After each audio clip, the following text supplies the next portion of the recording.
हिंदी चित्रपटसृष्टीतील प्रसिद्ध अभिनेते नाना पाटेकर यांनी देखील आज चतुर्थीच्या निमित्तानं आपल्या घरी गणेश मूर्तीची स्थापना केली।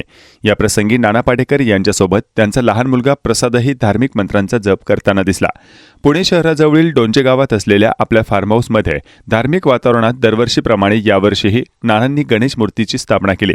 या दरम्यान या मूर्तीची पहिली आरती स्वतः नाना पाटेकर आपल्या हाताने करताना दिसले।